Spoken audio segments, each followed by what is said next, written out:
noches y bienvenidos a este acto que efectivamente forma parte de la agenda de celebración del 10º aniversario de la Fundación Unicaja.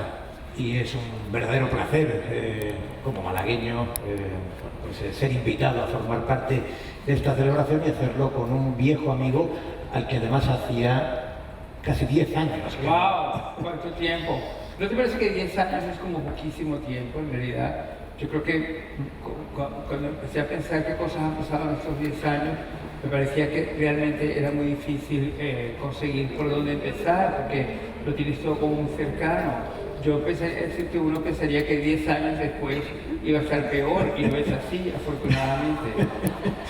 Así que bueno, la verdad es que hace 10 años teníamos 40 y tantos. ya. Y ahora... Yo tengo 59, estoy a punto de entrar en unos nuevos 10 años. Yo también. Que son los 60. Lo cierto es que tienes razón, Boris. 10 años. Si uno lo piensa, en el fondo esto es lo que Schopenhauer llamaba el segundero de la historia. Es decir, en 10 años prácticamente a efectos históricos es un santiamén, ¿no? Pero no es verdad. La impresión que uno tiene de que en 10 años no cambia una sociedad, como idea general, es cierta. En 10 años una sociedad se transforma muy moderadamente, pero ojo, no si en esos 10 años te toca una guerra mundial. Eso transforma por completo el mundo. O te toca la irrupción de Internet, o te toca una pandemia. Realmente, cuando empiezas a recordar lo que ha ocurrido en estos 10 años, sí que ha sido una década, yo creo, de una enorme importancia, mucha en términos políticos. Es decir, la política, desde luego, no es la misma ahora que hace 10 años. Bueno, pero probablemente, Teodoro, a ver, guerra mundial no hay. O sea, hay unas guerras localizadas en unos sitios, pero todos tienen la sensación de que podría estallar una tercera guerra mundial. Pero de momento no la hay. No nos asustes porque tenemos una cena más tarde y mañana es el cumpleaños de la reina emérita. Tampoco es plan de darle ese regalo de cumpleaños con todo lo que le ha caído en estos 10 años a ella. No, y ayer fue de la princesa. Y ayer de la princesa de Asturias. Pero sí quería retomar de lo que has dicho. Pero no he dicho, que conste una cosa, Boris, no he dicho que haya ninguna guerra mundial, sino que si a una generación le toca la guerra mundial, la marca definitivamente. esa década. Pero ¿no crees precisamente que la guerra mundial precisamente han sido los políticos en estos últimos 10 años? Que sí que han creado este sistema de la polarización, de los extremismos y también de esa tensión permanente en la que nos sostienen. Sí, yo creo que la gran transformación de esta década, y no solo en España, en el mundo, hay un año absolutamente crucial en esta década, que es el año 2016, que es el año de la primera victoria de Donald Trump, el Brexit, luego la victoria de Bolsonaro, el procés aquí en España. Y esta década, entre 2014 y 2024, 2014 es la irrupción de Podemos. Es el momento en que Podemos desembarca en la política y hay un efecto rebote, evidentemente, en el otro extremo, que es la efervescencia de Vox. Pasamos del bipartidismo que había caracterizado toda la transición y toda la democracia, años de un enorme bienestar. A partir de la crisis de 2008 fuimos a un multipartidismo, y un multipartidismo en el que irrumpe el populismo y arrastra mucho la sociedad a la polarización, a los extremos. Pero al final de cuentas, ¿no crees que lo que realmente hay es populismo? Yo siento, has nombrado, yo creo que varios de los ejemplos básicos de esto. Donald Trump es igual a Nicolás Maduro, aunque él no está muy dispuesto a reconocerlo, porque ambos son populistas, ambos amenazan, ambos utilizan un lenguaje bastante totalitario. Uno realmente lo ejerce, porque no es otra cosa, pero Trump, yo creo que lo que nos manifiesta desde su presidencia y luego de todo el proceso de ser candidato, también han sido 8 años de un mensaje que es violento, agresivo, desagradable, y que lo único que hace es proponer que solamente él tiene la razón y no hay nadie que pueda discutírsela. Sí, creo que sí. Creo que, sin embargo, hay una diferencia fundamental. Maduro es un autócrata y es un régimen totalitario de libro. Es verdad que la victoria del chavismo Fue democrática. sí arranca democráticamente como un movimiento de carácter populista. Falsamente, sí, sí, sí. Falsamente. Bueno, de un movimiento de querer devolverle a la gente muy marginada pues, un poco los derechos que la democracia por la corrupción les había ido eliminando. Pero no sé si de repente Venezuela sea muy lejos.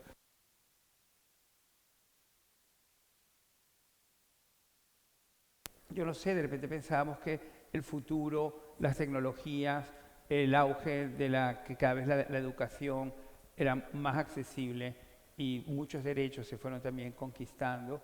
Pensábamos que realmente íbamos a tener como una esperanza de más libertad, más capacidad de decisión.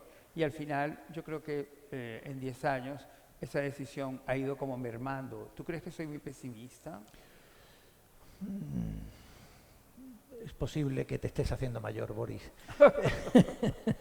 Pero no, yo creo que hay bueno, hay fundamento para un pesimismo en este momento con la situación política. En España hemos visto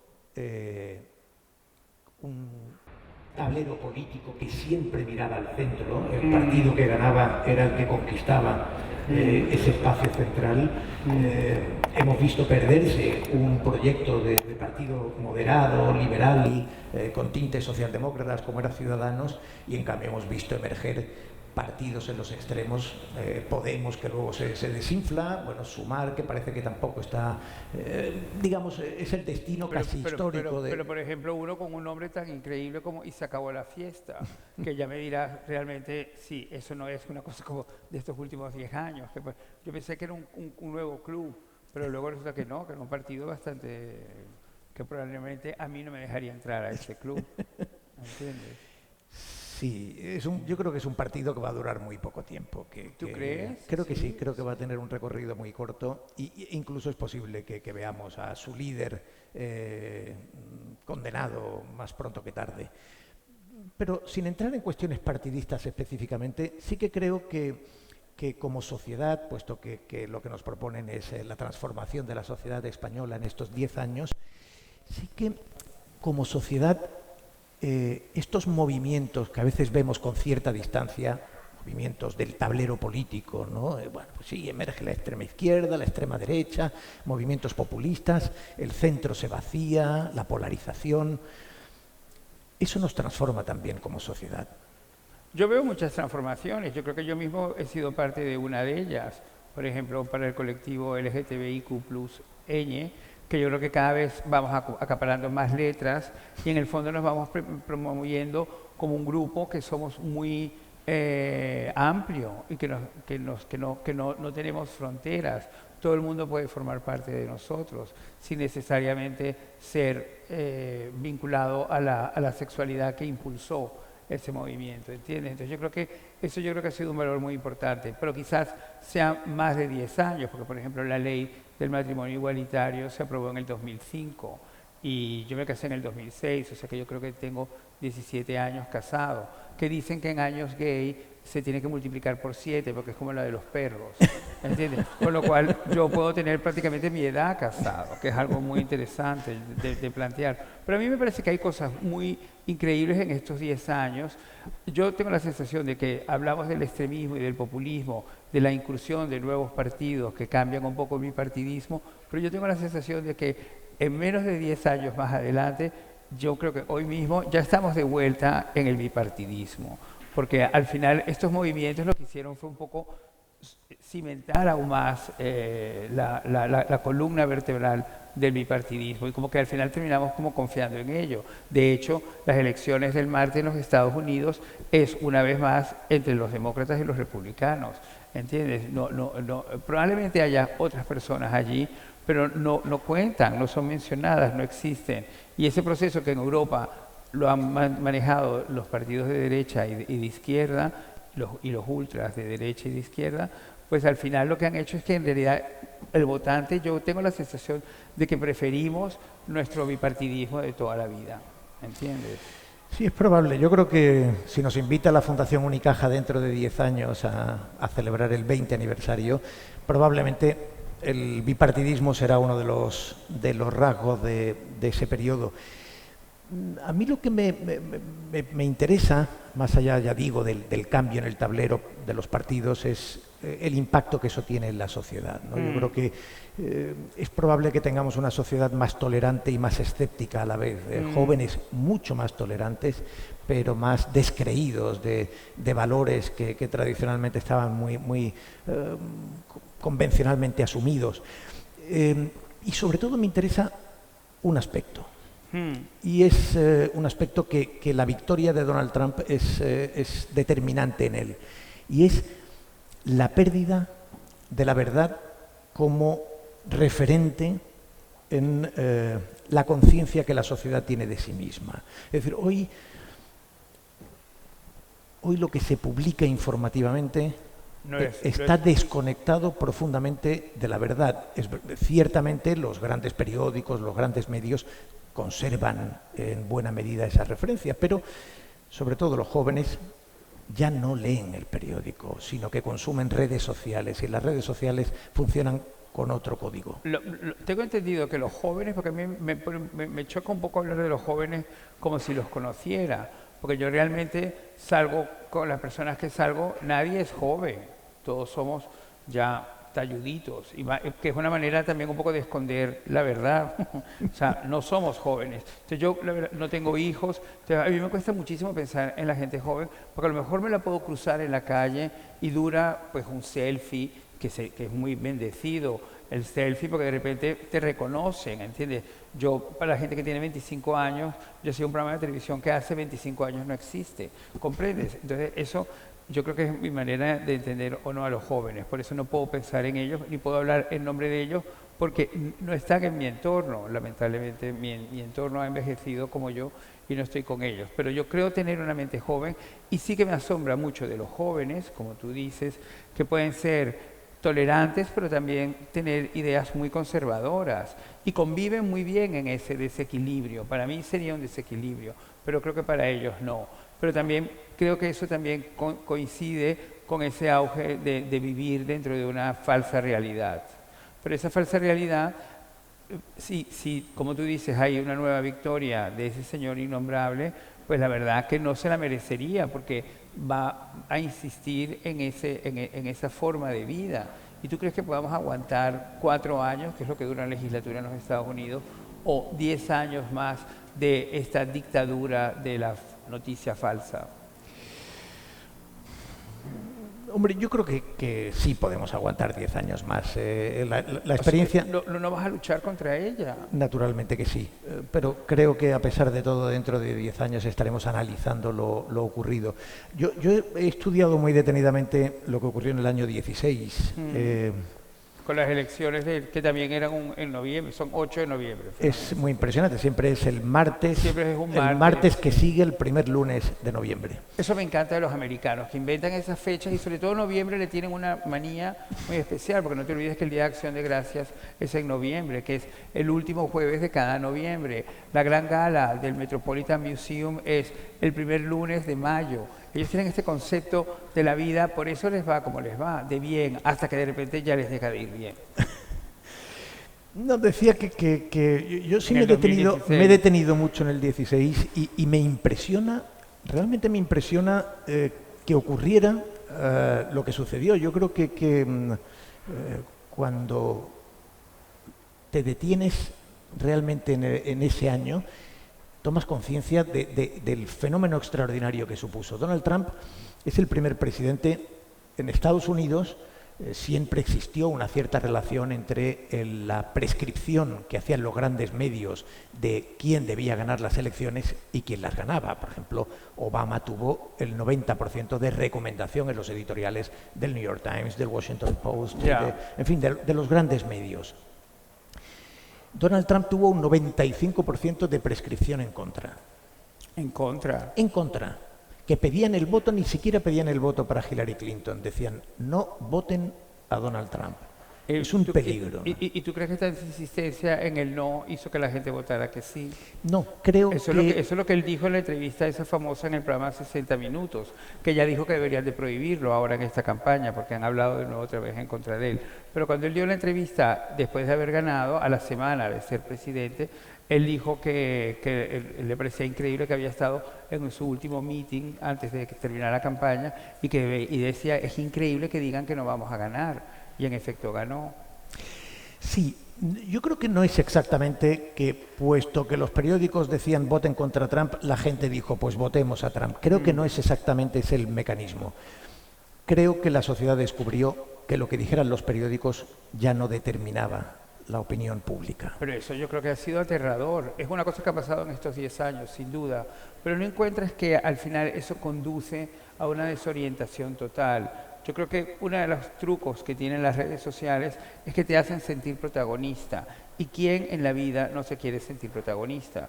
Yo estuve muy vinculado a esa palabra cuando escribía telenovelas, porque las telenovelas tienen un protagonista y también tienen una antagonista. Y la antagonista sofoca y fastidia la vida de la protagonista. Y yo pensaba que la vida en el fondo era así. Si yo se la podía explicar así a mis hijos, que no tuve. Pero creo que lo que las redes han hecho es, en la inmensa soledad en la que vive la gran mayoría de las personas, han ofrecido una falsa compañía. Es cierto que los medios de comunicación, la televisión, la radio, el cine, también han colaborado a ofrecer ese tipo de compañía, que no es verdadera. Pero el hecho de tenerla tan cerca, de que tú crees que puedes manipularla, de que de repente tú te ves que estás como metido en ella, porque opinas y dices, quitas y pones, y estás más o menos como participando, haciendo un juego que es como, parece que es retroactivo. Yo creo que todo eso en el fondo es un engaño, y me parece que promover esto es promover un engaño. Yo creo que han mencionado algo que es extraordinariamente importante, que es el espejismo, el falso bienestar. Lo que ocurre que, esto ya lo saben ustedes, hay además estudios y hay algunos documentales, como en Netflix tienen el de la trampa de las redes, que es formidable. Hace ya tiempo que los directivos de las redes sociales reconocieron que desde el primer momento, igual que ocurrió con el tabaco, desde el primer momento había un algoritmo destinado a crear adicción. ¡Qué horror! Y la adicción se creaba justamente con el llamado efecto burbuja o cámara de eco. El efecto burbuja, que claro, que estás involucrado en algo y que estás acompañado cuando no lo estás. Te va favoreciendo la creación de una comunidad en la que tú encuentras gente que piensa como tú, que siente como tú, que ve el mundo como tú. Y te va alejando cada vez más de la pluralidad de la sociedad, de quienes piensan de otra manera, y aceptar además tolerantemente que eso sea así.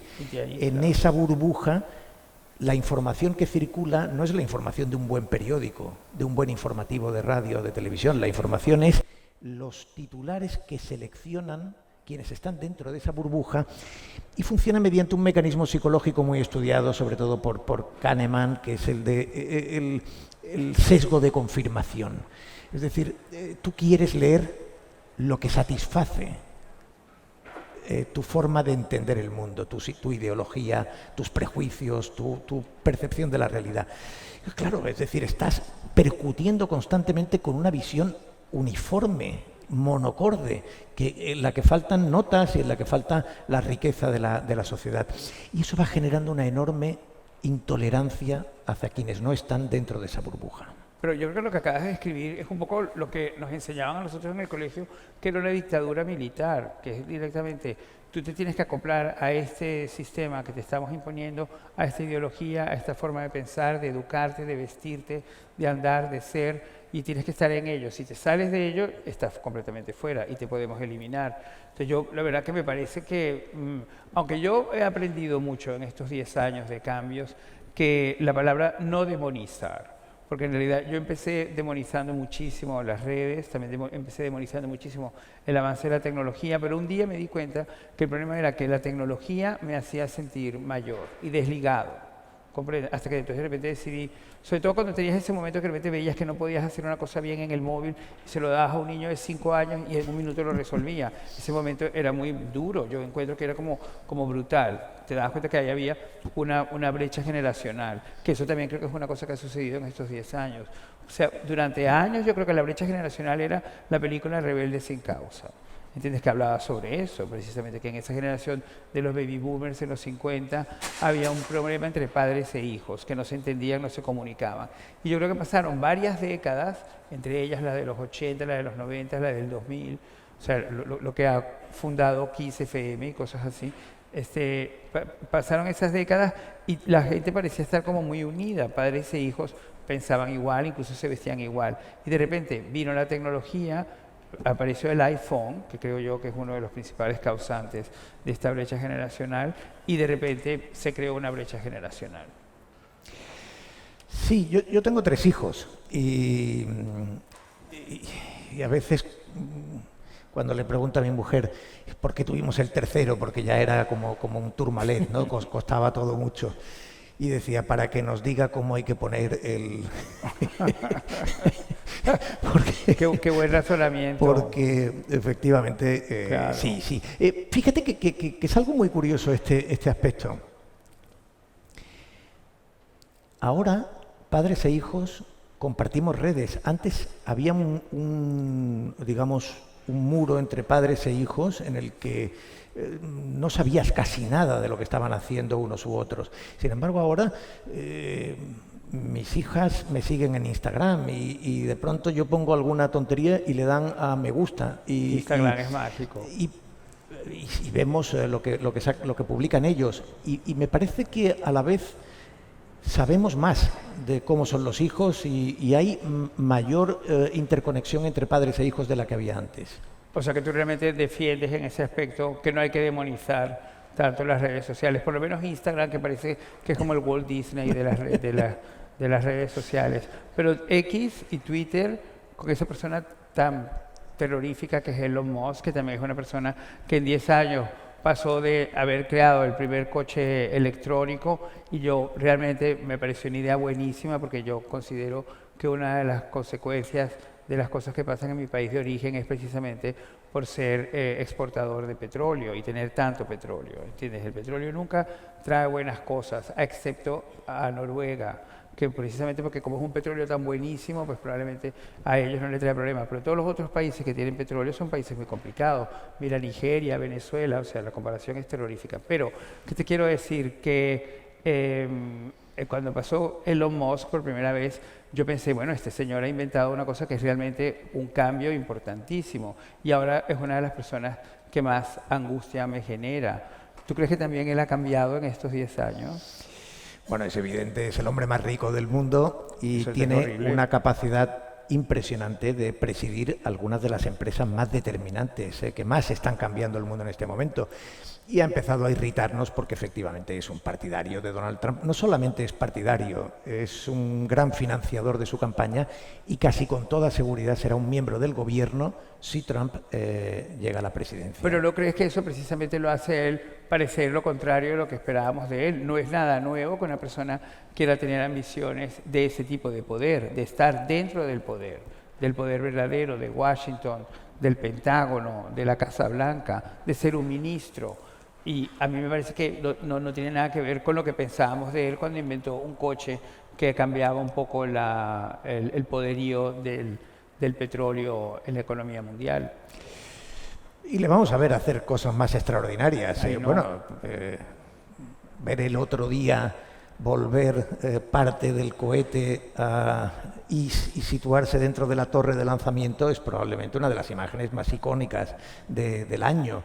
Y le veremos estar al frente en la conquista del espacio, en la famosa conquista del espacio que sí se va a producir y va a empezar en esta próxima década notoriamente. Pero volviendo a las redes... ¿Tú crees que bajan el precio del viaje? Porque el que intentó hacer costaba millones, ¿no? A lo mejor lo quieren, no sé, hacer más accesible. Llegará a serlo, con toda seguridad. Lo que no es seguro es que nosotros lleguemos a verlo. Estemos vivos para verlo, sí, sin duda. Pero sí, o sea, con toda seguridad va a haber se van a crear bases estables Eso, perdona que te interrumpa, pero es una cosa que también ha cambiado en estos 10 años. Podemos envejecer sin envejecer. La vida, e incluso la idea de la calidad de vida, ha cambiado en estos 10 años, la puedes prolongar. No es que te vayas a convertir en inmortal, y tampoco en ser completamente joven, pero sí puedes garantizar, según un sistema de alimentación y de una serie de neuronas nuevas que te colocan y de una cosa científica muy estudiada, puedes garantizar tener una salud que te permita vivir con salud más tiempo de lo que conocíamos hasta ahora. Sí, ya se habla con mucha naturalidad de que se va a consolidar el horizonte de vida de los 120 años. Y eso me lleva de nuevo a los jóvenes. Yo creo que debería ser una de las grandes preocupaciones de la sociedad, y creo que una de las señas de esta última década ha sido un cierto olvido de los jóvenes. Ni siquiera fuimos muy conscientes del impacto que tuvo la pandemia sobre ellos, y fue un impacto grande. Les ha tocado a esta generación vivir la crisis de 2008, que fue una crisis durísima, y luego les ha tocado la crisis de 2020. Quienes han tratado de salir al mercado de trabajo se han encontrado un muro importante. Han dejado de poder tener una vivienda. Eso antes era digamos, la independencia, la salida de la casa de los padres era con tu propia vivienda. El alquiler era minoritario, la compra era la opción preferente, pero en cualquier caso una u otra. En este momento un joven tipo se independiza viviendo en un cuarto de una casa compartida con otros. El proyecto de familia es un proyecto muy averiado. Uno de los grandes problemas que ha tenido España no es de la última década, arranca en los finales de los años 80, pero la última década es muy manifiesto. Es el llamado invierno demográfico o el suicidio demográfico, como le gusta decir a Garrigues. Está compensado porque ya tenemos casi un 15% de población inmigrante, pero realmente para un joven hacer un proyecto vital se ha convertido en una dificultad, en algo con una dificultad enorme. Y nuestra clase política está pensando en quienes ganan elecciones, que somos los mayores, no en los jóvenes. Hombre, pero es que me parece un poco como tristísimo todo esto que estamos hablando. Me gustaría buscar la manera de alegrarnos un poco, sinceramente. Pero yo pensaba que los jóvenes habían creado una cosa nueva, que es compartir. ¿Entiendes? Por ejemplo, en esta década de la que estamos hablando han surgido los Airbnb, que yo creo que han cambiado un poco la manera de viajar y han ampliado la posibilidad de viajar. Yo creo que la idea de propiedad en los jóvenes, que como repito, no los conozco mucho porque mis amigos ya no son jóvenes, pero la idea de la propiedad ha cambiado, ha girado un poco más a la del alquiler. Entiendo que el alquiler también es un conflicto, pero sí pienso que son más despreocupados en la idea, en esas cosas materiales que a nosotros nos marcaron tanto. Tengo la impresión de que los jóvenes no han creado Airbnb y Cabify o Uber, no lo han creado porque fuera lo que define su estilo de vida, sino que han sido creados por las necesidades de esta generación. Es decir, realmente los jóvenes hoy, de una manera abrumadora, no compran coches. Claro. Ya han asumido no tener siquiera coche, ¿no? Es decir, Ya, porque tienen precisamente aplicaciones. De hecho, han acabado con los bares también. O sea, los bares y los centros de esparcimiento que tan importantes fueron para nosotros en nuestra formación, están sustituidos por las aplicaciones.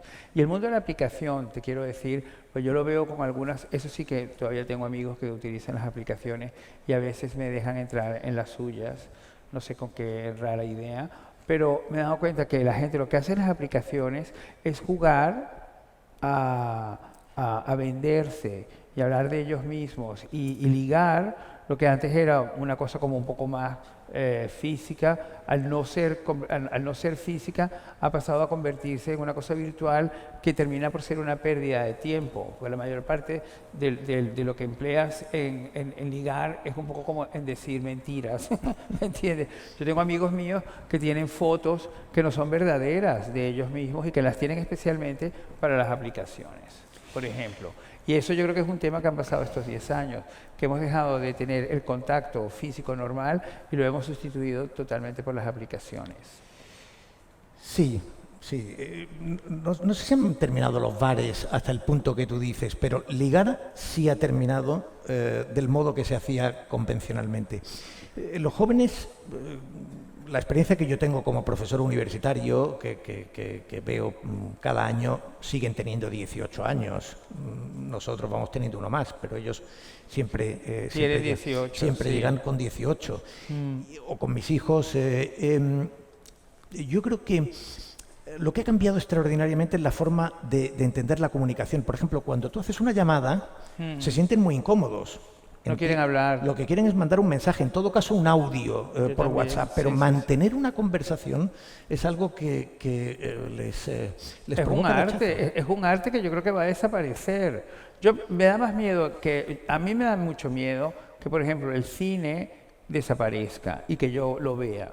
Es uno de mis miedos personales enormes, porque encuentro que sería muy injusto. El cine hizo tanto por el siglo XX que yo pensaría que también podría por lo menos prolongarlo un poco más dentro de este siglo, pero que su cancelación me toque a mí observarla, pues me parece que, no sé, es como si me peleara con mi propio padre, que es crítico de cine, pero pienso también que esta idea de que la comunicación deja de ser verbal para ser siempre apoyándose en la pantalla, porque aunque sea escrita, y eso también a mí me interesa como escritor y me parece interesante también como comunicador, aunque sea escrita, no deja de ser apoyada en ese aparato que te robotiza y que te domina cada vez más, ¿comprendes? Y que te obliga incluso a cambiar tu manera de comunicarte y que no nos demos cuenta que eso es un verdadero peligro, siempre termina por asombrarme. Pero tú me ratificas que tus jóvenes estudiantes no quieren mantener relaciones en conversaciones,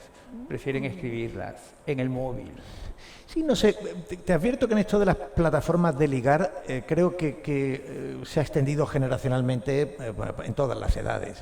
Creo que amigos nuestros, sobre todo para quienes tienen una cierta madurez, les ahorra la sensación incómoda de verse de nuevo en la calle, buscando. Bueno, esa cosa virtual quizás tiene una frialdad, pero en el caso de los jóvenes me interesa más, y estos 10 años últimos creo que ha acentuado mucho esa tendencia en los jóvenes y en todos los demás, que es la individualización creciente. Es decir, es verdad, todos recordamos la forma de ver la televisión. La televisión era el tótem.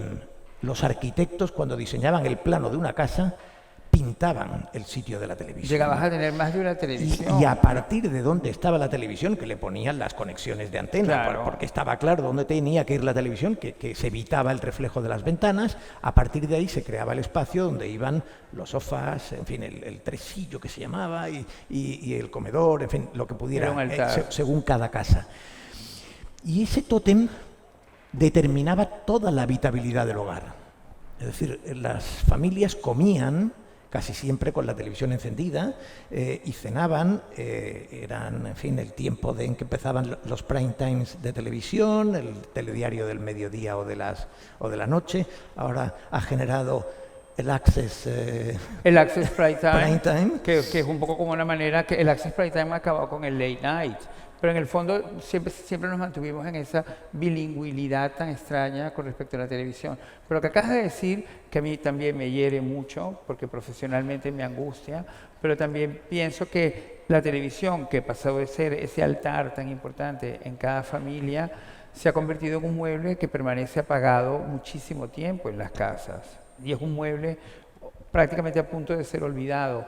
Pero eso me lleva otra vez de nuevo a lo mismo. En realidad ha sustituido esa pantalla, que cada vez era más grande, más sofisticada, más diseñada, la ha sustituido por otra pantalla que tiene el añadido de que parece que es amiga tuya, porque tú la puedes controlar un poco más con tu mano izquierda, ¿entiendes?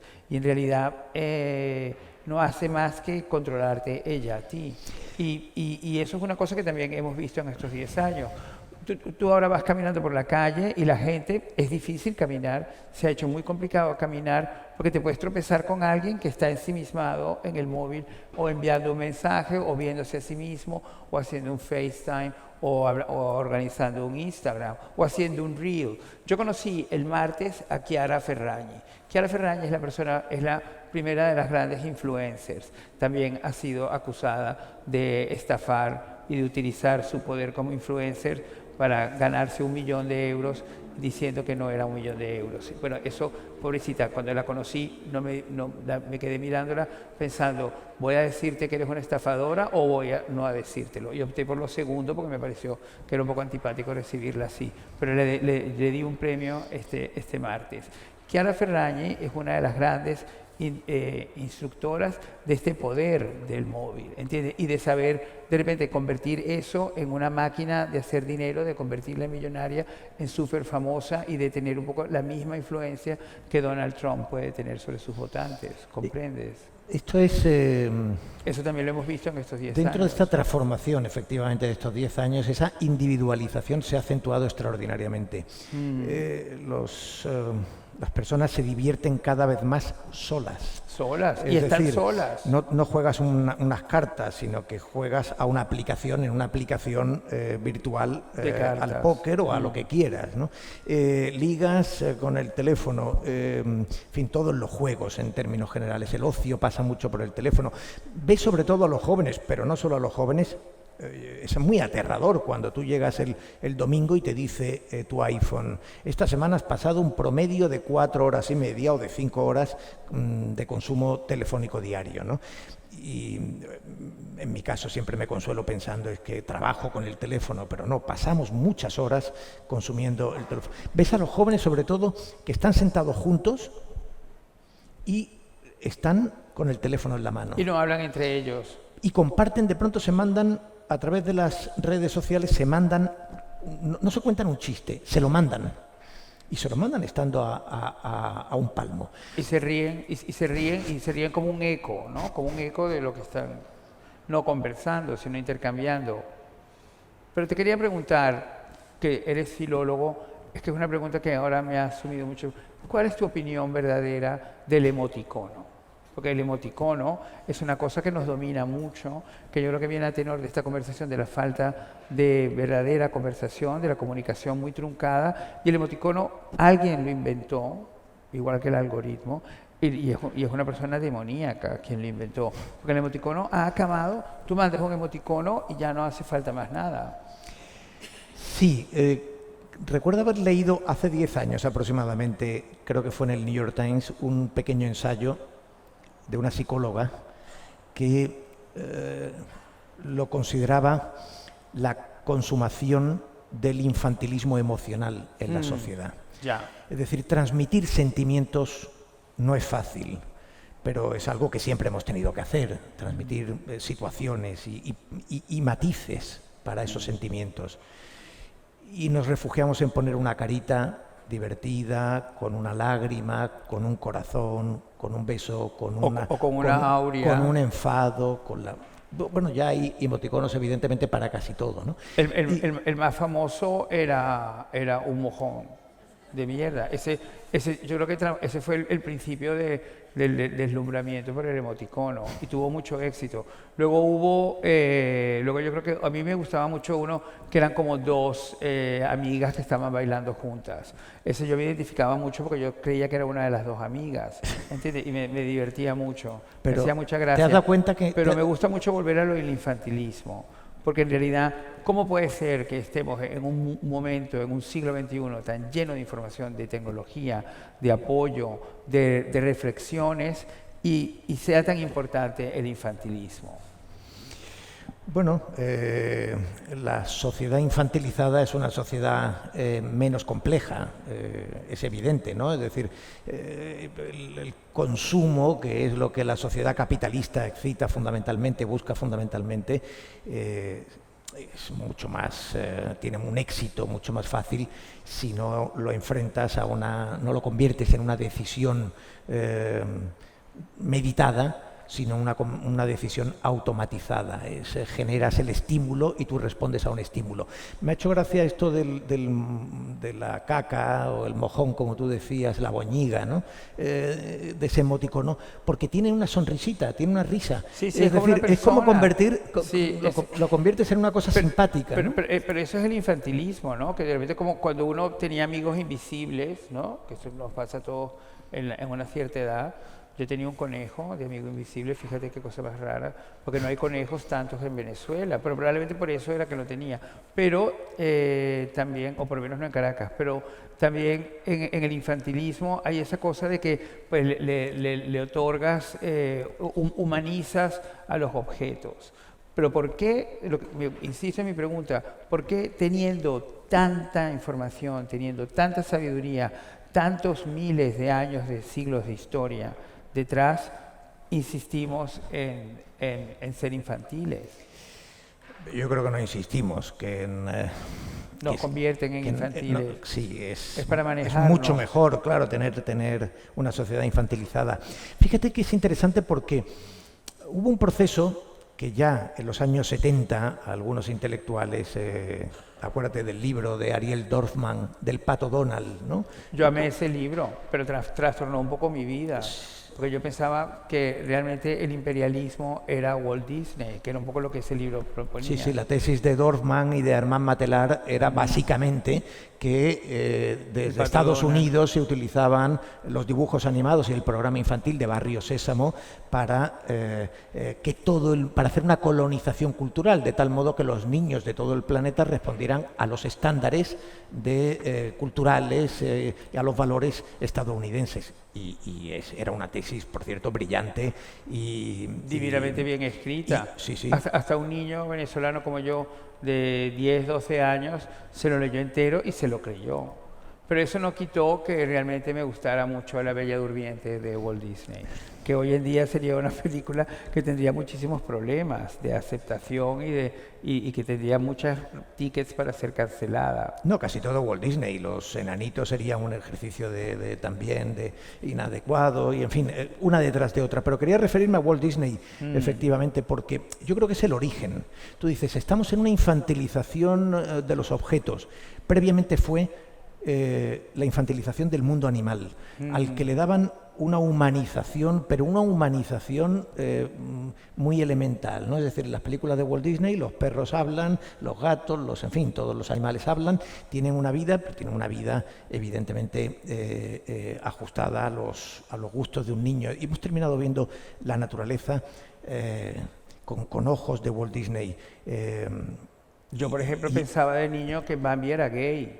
Completamente, porque tenía todas las papeletas para ser gay, la madre que muere delante de él, el padre ausente, y luego de repente cuando aparecía el papá, que era ese superalce, pues tú decías, bueno, qué bueno está el papá de Bambi, ¿entiendes? O sea, en realidad no hay que... Y yo tenía la sospecha que Castor y Bambi estaban en algo, ¿entiendes? Y que cada vez que Castor hacía así con la cola de Castor, estaba un poco volviendo loco a Bambi, que era un niñito muy apremiado ya de cosas. Pero bueno, sigamos con tu teoría de Walt Disney. Pero para que veas que Walt Disney iba muy lejos. Walt Disney contrató a Salvador Dalí, no lo olvides esto. Walt Disney también parece que era un empleador espantoso, un Trump en potencia, porque tenía un ejército de personas trabajando para él y no siempre le reconocía la autoría a muchas de esas personas. Por ejemplo, Blancanieves no es solo él. Blancanieves son como 30 o 40 personas. Acabo de estar en Los Ángeles y estuve en el Museo de Motion Pictures, que es un lugar increíble. Entonces estaban haciendo allí una exposición sobre el color y ponen trozos de Blancanieves, el momento en que la madrastra se convierte en la abuela esa que hace el embrujo, que es una de las secuencias más extraordinarias de la película, por cierto. Y entonces explican la cantidad de personas que estaban detrás de esa secuencia, ¿entiendes? Y nunca reconocidas. O sea que Walt Disney, igual que Trump, es una persona que engañaba. Bueno, esa infantilización es un tema más incómodo, pero en el propio sexo se ha visto que ha habido una invitación a la infantilización. Y a la violencia, que eso también ha pasado en estos 10 años. Antes quería hablar contigo del hecho de comprar online. como dicen los italianos, online, ¿entiendes? Que eso también es una cosa que ha pasado en estos 10 años. Hemos dejado, yo creo que la boletería es una cosa que va a pasar realmente a ser como algo que pondrán en alguna película en los próximos 10 años. La gente dirá, pero boletería, ¿pero cómo que boletería? Porque todo se hace ahora, lo haces también por el teléfono, el billete de avión, los billetes para los museos, que no sé qué hay que no hay que no puedas hacer de esa manera, que también es otro aislamiento, otra insonorización, o sea, otra separarte de la realidad o de la realidad como la conocimos hasta este cambio. ¿Qué opinas tú por ejemplo, tú compras online? Yo compro y creo además que estás dando una clave fundamental. Hace algunos años las librerías eran un sitio absolutamente central, ¿te acuerdas, Salomón? Nos veíamos en las librerías. Claro. Y incluso entrabas en la librería Denis, accedías a la planta superior y entonces se generaba una cierta tertulia. Era era un marchamo tener cuenta en la librería. Tú te llevabas libros y de vez en cuando pagabas y iba muy asociada a la propia comunicación, la compra en general, ¿no? Porque también recuerdo cuando ibas a comprarte un traje a una tienda del centro, a Ceiza, no sé, en Calle Larios, pues evidentemente tenías el fin de semana a comprar. Tenías un diálogo, te hablaba, te trasladaba ideas, te proyectaba incertidumbre, inquietudes, ¿no? Y te las resolvía el vendedor. Todo esto tiene que ver con la individualización que hemos dicho antes, es decir, compras sin comunicación, ninguna, concibes sin comunicación, porque en el fondo entras en una aplicación, ves una oferta de un viaje que puede estar bien, enseguida te tienta con cierta facilidad y eliges ese viaje. Has perdido también esa agencia de viajes con aquellos agentes estupendos que te recomendaban. Que era tan mono el momento y también pensabas que podías incluso irte con él en el viaje, ¿no? Muchas veces. O sea, que podías escapar, esa cosa romántica que tenía el viaje. Yo creo que se ha vuelto un poco más mecánico. Pero, sin embargo, todo esto ha engrandecido al turismo, ¿no? Y lo ha hecho que sea lo que es hoy en día, que de repente... Yo entiendo que estamos en una ciudad que también es muy turística y que, por cierto, en 10 años ha vivido una transformación francamente extraordinaria y que yo creo que es envidia de otras comunidades en el país, ¿no? Claramente. Pero también es cierto que uno siempre se pregunta que las ciudades que se exponen de esta manera al crecimiento del turismo, hay un momento determinado en que empiezan a generar también una reacción en contra. Sí. La democratización del turismo ha hecho que todo el mundo pueda viajar, sí. Y yo creo que eso es una gran noticia, pero hay una saturación, es lo que hemos visto en Barcelona, hemos visto recientemente en Canarias, aquí. Tiene que ver también porque el turismo de hotel nunca ha generado tanta distorsión. Tiene que ver justamente con el Airbnb, sí. Y con el alojamiento, la forma de alojamiento turístico. Tiene que ver otra vez de nuevo. Tú dices democratización, pero yo me quedaría con lo que tú has dicho de la individualización. O sea, la individualización ha creado su propia democracia. Me parece que yo creo que podríamos llegar un poco a esta conclusión, no sé si estás de acuerdo conmigo, pero la podemos más o menos dibujar. Y entonces, la individualización te permite a ti hacer todo lo que tú quieres y lo que te parece que mereces tener o hacer, ¿comprendes? Que es donde entraría el concepto de democracia como lo hemos manejado hasta ahora. Pero ahora a eso le tienes que agregar que esa democracia no es un colectivo, sino que es cada persona. Sí. El turismo cambia algo que era fundamental en el viaje. Antes se viajaba para viajar y ahora se viaja para haber viajado. Se viaja para poner la fotografía en Instagram. Es verdad que seguramente hay un tiempo de transición que era cuando a final de agosto se producía la experiencia terrible en que los amigos te invitaban a que vieras el vídeo, el DVD de su viaje, y hace unos DVDs larguísimos hacíamos pero venía acompañado de un buen vino, jamón y todo, y era un momento que, aunque era difícil de sobrevivir... Pero ahora te pueden mandar un emoticono de jamón y una copa de vino, ¿no? Una copa de vino y el WhatsApp, o la serie de WhatsApp. Pero... Sí, y tú citabas la plataforma de streaming, que yo creo que es otro de los elementos que conviene. En estos 10 años. Primero, en la televisión que decíamos antes que era el centro de la habitabilidad del hogar, toda la familia compartía la misma programación de televisión y en el fondo padres e hijos hablábamos de las series, pero daba igual si no lo hablabas con tus padres. En el colegio todo el mundo veía la misma serie, la misma película, el mismo concurso o el mismo talk show. Y el que lo comentaras creaba una sensación de familia, de que pertenecías como a un grupo o algo, ¿no? Claro, era una presocialización, es decir, tú veías la televisión porque formaba parte del universo social. Y ahora, la plataforma. digamos, evolucionamos primero a una fase que fue que los miembros de la familia veían a menudo los mismos productos, pero lo veía cada uno en su pantalla. La televisión a la carta, de algún modo tú podías verlo en lugar de las 9 de la noche que lo veían los padres, pues a lo mejor el hijo lo veía a las 11 de la noche. En cualquier caso, se fue produciendo una individualización del consumo. Y ahora hemos llegado a una oferta y a una manera de consumir que realmente es muy difícil comentar casi el consumo que tú tienes, comentarlo con alguien, porque hay tal variedad que lo que te genera es una cierta ansiedad, que te dicen de pronto, ¿qué serie tan extraordinaria es esta? Y tú dices, me la estoy perdiendo. Claro, pero me estoy perdiendo 14, ¿no? Claro, que es el FOMO, que también es una cosa, Fear of Missing Out, que es una cosa que yo creo que también surgió en estos 10 años. Se nos olvida, porque el tiempo avanza, que en estos 10 años también hemos cambiado de jefe de Estado en este país. Hubo la abdicación del rey emérito y ha surgido el rey Felipe VI y Leticia. Pero esto lo dejo ahora en el aire porque es que no quiero perder el hilo de esta conversación de la individualización y todo, que es también, que has mencionado, el algoritmo.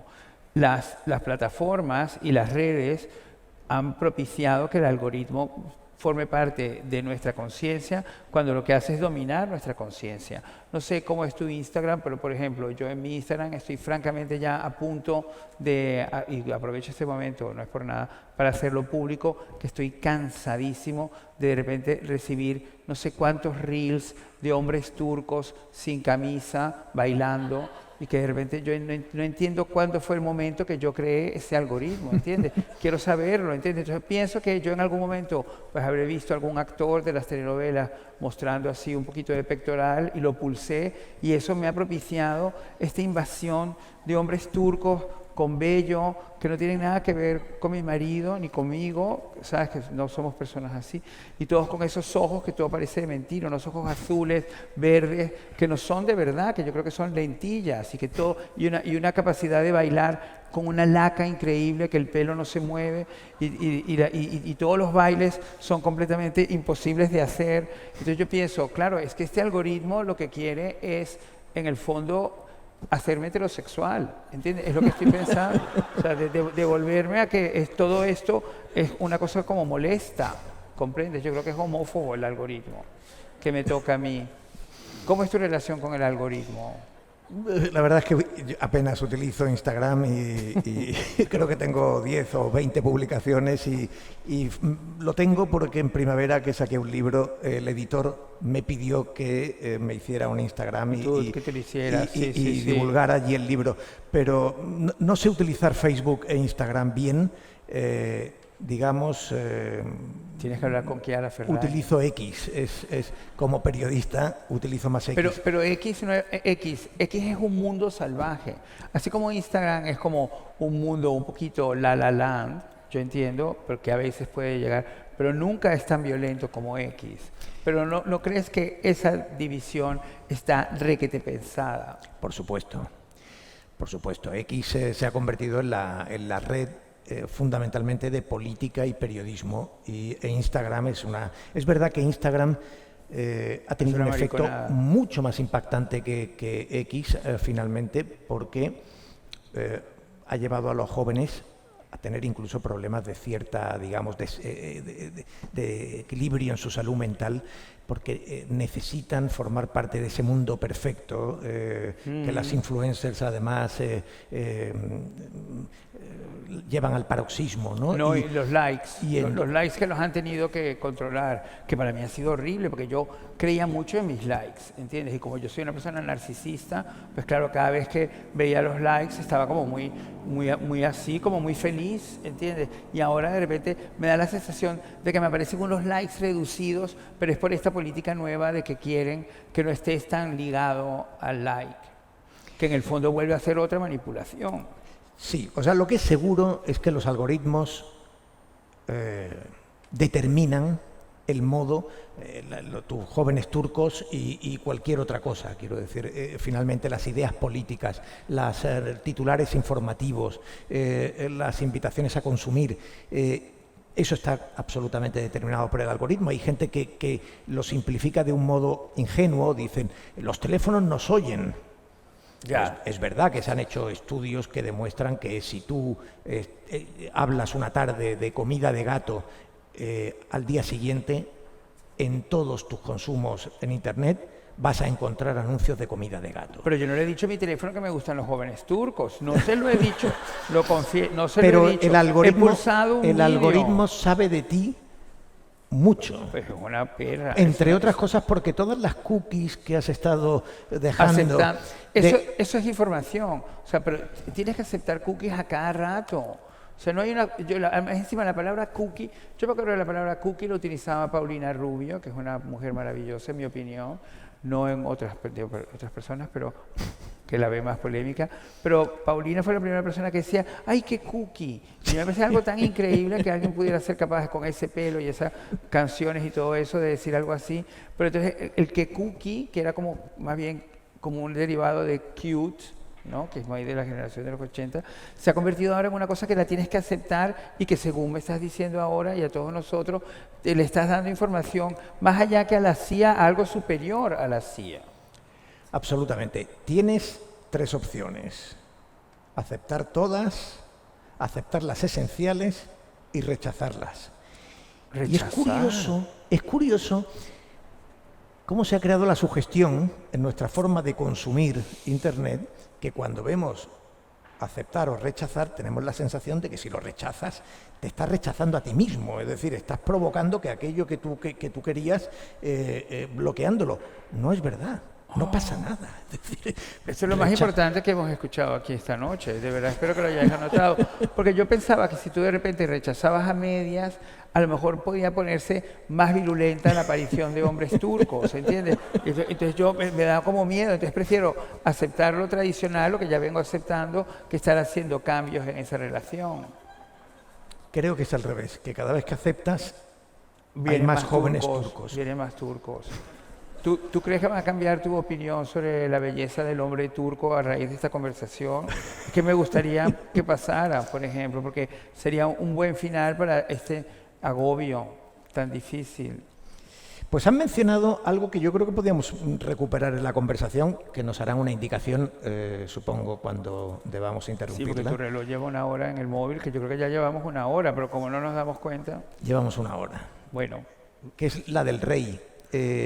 Bueno, que ha habido un cambio. Esto es una cosa muy importante en un país. Este es un país capaz de muchas cosas. Hace 532 años descubrió un nuevo mundo. Yo siempre digo eso porque yo vengo de ese nuevo mundo. Y de hecho vine a vivir a este país en 1992, 500 años después, a devolver la visita, que creo que es una de las mejores cosas que he hecho en mi vida, sin duda. Y luego... es capaz de eso, pero también es capaz de repente, en cuando menos te lo esperas, es verdad que estaban pasando muchas cosas, como el Instituto NOS y todo eso, y sentías la sensación de que ese lugar que tenía la institución en el pueblo español, en la gente española, en las gentes españolas, se estaba desmoronando. Y de repente pues vino la abdicación, pero eso también lo hemos vivido y me parece, yo creo que en el fondo es de una madurez enorme haber enfrentado este cambio. Yo creo que es un hito absolutamente extraordinario del que no tuvimos suficiente conciencia. Hace unos días tuvimos aquí la visita de Mariano Rajoy y una de las cosas que nos contó es que la abdicación duró 1 año. Duró un año. Un año. Para nosotros duró unas horas. Fue una aparición sorpresa del presidente entonces Rajoy en el telediario. en la Moncloa, sí, para decir, para dar un pequeño comunicado, ¿no? Fue además un hito extraordinario porque la prepararon conjuntamente con Alfredo Pérez Rubalcaba. Exactamente. Se Fueron supone que absolutamente fue cómplices. él fue el que fue a hablar con el rey para explicarle la situación. No es así. Yo creo que podemos comentar esto con esta cronología. Como yo lo leí en el periódico, era que Rubalcaba se reunió con el rey emérito y le explicó que a raíz de los resultados de unas elecciones europeas veían que realmente el bipartidismo probablemente iba a desaparecer, iba a ser muy difícil poder explicarle a esas nuevas personas la importancia de la institución. Yo no sé si el primero fue Pérez Rubalcaba o fue Mariano Rajoy. En realidad, yo creo que en el entorno del rey hay un momento catastrófico que, por cierto, cuenta la periodista Ana Romero extraordinariamente bien en un libro que se llama Jaque al Rey, en el que pues se cuenta cómo el rey estaba aquella noche de fiesta en Botsuana, de cacería, con Corina Larsen, sí. Corina Larsen, con el exmarido de Corina Larsen, Sí, y el con hijo de Corina Larsen, con el que hacía barbacoas.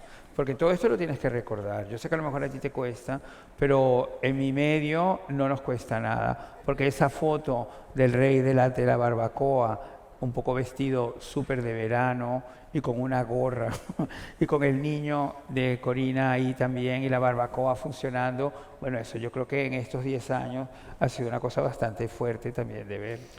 Pero yo creo que fue un hito extraordinario. Entre otras cosas, tenemos un reinado completamente distinto. Claro, y yo creo que lo importante es eso, el cambio. Porque no tenemos un Borbón. Claro. Hemos pasado de, aunque oficialmente es la dinastía Borbón, pero España ha pasado del reinado borbónico al reinado Habsburgo, a la sangre germánica de la reina Sofía, que es claramente la que determina el perfil de su hijo Felipe, que es un rey completamente distinto, mucho más serio, mucho más, en fin, es otro perfil. Pero también tenemos una reina distinta, que me doy cuenta, tenemos que siempre incluirla, sobre todo que ella es una reina en un momento donde la igualdad con las mujeres es de máxima importancia, y hablar de ello también. Yo creo que en la continuidad de la sociedad democrática española, en estos 10 años, ese es un hito fundamental porque, entre otras cosas, ha acabado con la sugestión que existía en el año 2014 de que se podía acabar con la monarquía. Y acabar con la monarquía era acabar con uno de los referentes que daban más unidad a un modelo de Estado que ya se había fragmentado mucho con el Estado de las autonomías. En estos 10 años, ya que hablamos de autonomías, Andalucía ha tenido un cambio extraordinario. No hablo de partidos políticos en absoluto, hablo de que es muy vital para una sociedad que se produzca la alternancia en el poder, que se demuestre que hay efectivamente nervio, pulsión democrática, y eso ha sido un hecho extraordinario. Y ha habido algo muy importante aquí en Málaga, que tú has mencionado. Málaga era una ciudad profundamente acomplejada hace porque no era Sevilla. 20 años, no era capital de nada. Es decir, en un mundo muy determinado por el marketing, Málaga era la única ciudad de 500.000 de habitantes en Europa que no era capital de nada. Ya. Y que tenía carencias enormemente importantes. Y en estos 20 años, pero sobre todo en los 10 últimos, Málaga se ha convertido, ha sido la ciudad española que más ha cambiado en los últimos 10 años. Radicalmente. Es una ciudad que prácticamente no se mencionaba, no estaba en la agenda informativa. Hoy tiene una presencia importantísima. La tiene por el cambio en el paisaje cultural, que fue una operación hábil indudablemente de estas últimas 2 décadas. Y la tiene sobre todo porque hay un momento muy interesante después de la pandemia, que se produce un fenómeno que se llama The Great Resignation, ese momento en que muchísimas personas piensan que no merece la pena mantener un trabajo por el que le pagan muy poco, cuando no trabajando tiene un subsidio casi equivalente. y se ha terminado, digamos, esa sensación. Mucha gente tuvo la sensación de que había que romper con la esclavitud laboral, ¿no? Es decir, en España hay muchísimas personas que trabajan muchísimo para conseguir un sueldo con el que no llegan a fin de mes. Y este es un asunto de la última década extraordinariamente importante. Y hay un momento en que en Londres, en Citigroup, es uno de las empresas más importantes, de las firmas más importantes de la City londinense, después de la pandemia tienen que volver al trabajo y un montón de empleados muy cualificados dicen que no vuelven, que ya no van a volver a lo que es la City, porque es, aparte de carísima, incomodísima y de un estrés enorme. Eran trabajos efectivamente de gente que trabajaba desde las 7 de la mañana hasta las 11 de la noche con muchísima facilidad. Claro. Y ¿no? enloquecían o se volvían adictos a algún tipo de sustancia también, claramente, para poder sostener ese ritmo de vida. Pues entonces les preguntaron, ¿qué podemos hacer a esos trabajadores que querían irse? ¿Qué podemos hacer? Y concluyeron que tenían que irse de Londres, pero seguir trabajando para la firma. La firma no quería perder talento, es muy consciente de la importancia del talento. Entonces se hizo un estudio, les propusieron a todos esos jóvenes enormemente talentosos que eligieran una ciudad en Europa, entre varias, en Italia, en Hungría, en Alemania, en Francia y en España, y eligieron Málaga. Eligieron Málaga. Financial Times dice, ganó la ciudad con más calidad de vida. Está en una isócrona de 2 horas, tú puedes tomar el avión en Málaga y estar en 2 horas en cualquier sitio visitando a tus padres el fin de semana. Es una ciudad razonablemente económica. Esto ha provocado luego problemas con la vivienda que la ha encarecido, pero hay un momento en que 40 tipos brillantísimos dicen, no, Málaga es la ciudad. Y ponen la oficina en la calle Larios 4, le llaman la oficina de Babel, porque son 30 y tantos tipos de todo el mundo. Bueno, es lo que oyes por la calle, oyes una infinidad de idiomas, francés, inglés, alemán, permanentemente, pero yo creo que en estos 10 años se ha incrementado. Los idiomas no han cambiado, pero la cantidad de voces que los hablan sí que han crecido. Ha venido Google y han venido en los últimos tiempos pues prácticamente todas las grandes empresas tecnológicas. Como una nueva California, dirías entonces. Fíjate que el Valle del Guadalhorce, cuando se hizo el parque tecnológico, se decía, vamos a hacer una California, y aquello se quedó en un eslogan político del que nos reíamos en los años 90. Y no se hizo entonces la Nueva California.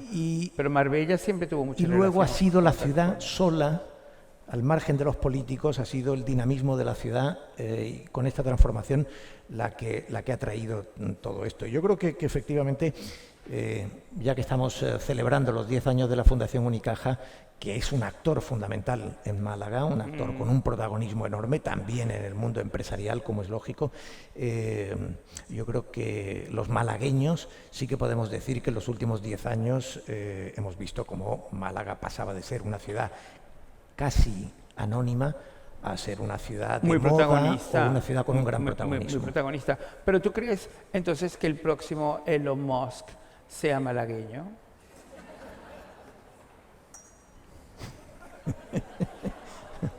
Con esto podemos terminar, porque lo dejamos en alto, sin respuesta. Pues yo creo que lo dejamos. Entonces aquí lo que hacemos es darles las gracias porque nos hayan acompañado en esta conversación y que hayan acompañado a la Fundación Unicaja en la celebración de sus 10 años. Gracias. Y que nos hayáis permitido esta conversación. Gracias a vosotros.